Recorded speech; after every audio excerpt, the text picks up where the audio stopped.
Hi guys, a video on applications of quadratics and solving quadratics. So these are the link between what we've been doing and real life problems. So these are often applied to real life problems, so we need to know how to solve them. So worded questions generally. The area of a rectangle is fixed at 28 meters squared and its length is 3 meters more than its width. Find the dimensions of the rectangle. Okay, so when you're given a question like this, the best thing, if you don't know where to start, the best thing to do is to draw a picture of what you're dealing with. So we know it's a rectangle, so we can draw a rectangle. Okay, and let's pick out some useful information. We know that the area of this rectangle is 28 meters squared. Okay, so the space inside adds up to 28 meters squared. We also know that its length is 3 meters more than its width.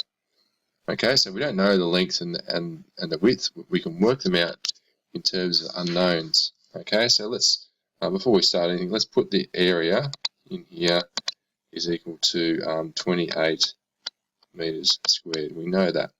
Okay, so if we call this side on the top here the length, it's 3 meters more than its width. So it's working in terms of width. Let's call the width, let's call that x. Okay, we don't know what the width is, so let's call the width x. Just happens that's x as well. Okay, because they're both the same. It's a rectangle, and the top line, which is the length, is 3 meters more than the width. Okay, so that'll be the same for that one down there. Okay, we have all the dimensions. They're all in terms of x, so we're going to start working on an equation that we can solve. So we know the equation of the area of a rectangle is equal to its length times its width. Okay, so we can put some numbers in here, and we can say that the area is 28. The question tells us that, and the length is x. Length is x plus 3, but we'll do the width first. Length is, so the width is x, and the length is x plus 3. Okay, so what I've done there, just remember I'm timesing the length and the width together. The brackets indicate that I'm multiplying what's outside it. Okay, so this equation will become a quadratic. So we need to solve it. Okay, so we've got to find the dimensions of the rectangle. So, yeah, okay, so we've got two x's, and when we actually multiply these out, they become quadratics. Okay, so 28 equals x squared plus 3x. Okay, we can't solve this just by inverse operations. We have to use the null factor law.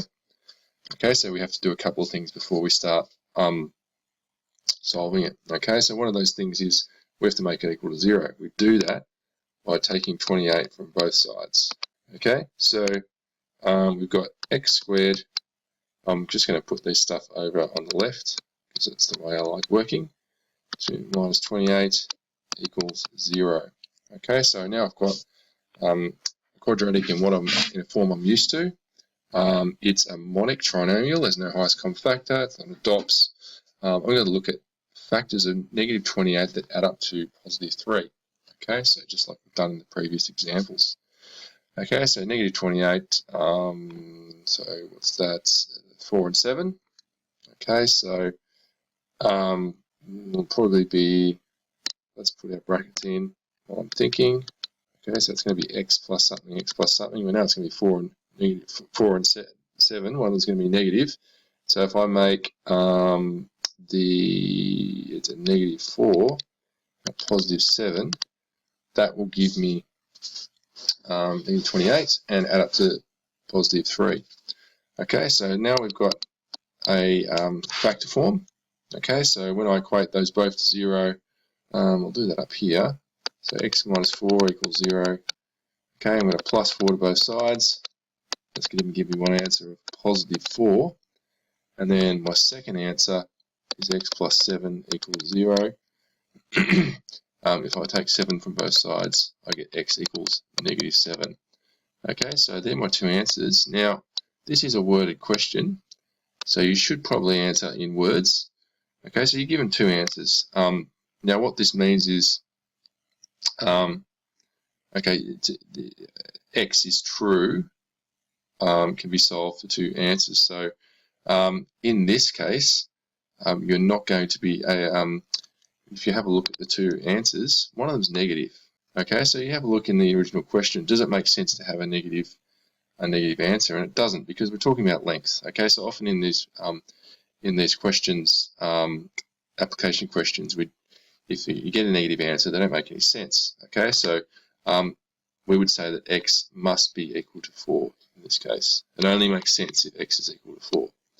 Okay, so what we do then, our original question said the width, we made x equal to width, so the width is equal to 4, and the length is equal to x plus 3. Okay, so 4 plus 3 equals 7.